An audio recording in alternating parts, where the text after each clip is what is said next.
All right, so these days nearly everybody has a smart doorbell that is constantly spying on you and greets you when you come to the door and helps with security. So if you don't want to pay somebody to do it, here's a little DIY advice.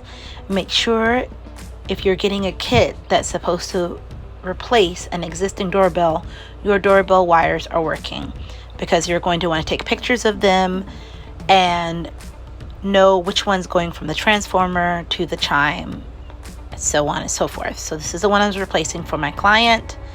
Pretty simple.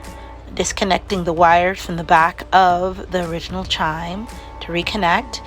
You want to position the base, which in my case is a flat one. It also comes with an angled one if you need a better angle to get a better view of those coming towards you or to pick up the motion better.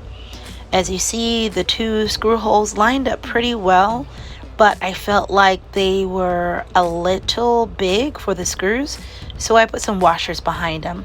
You're going to want to use a level to level that up, make sure it's appealing to the eye.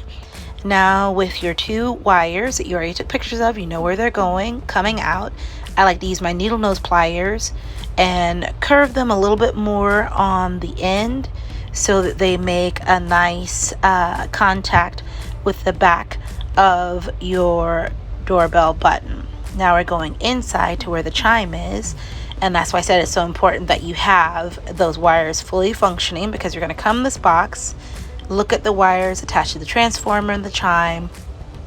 Some of them may have two doorbell, like for a front and back doorbell, so your attachment may have an extra screw.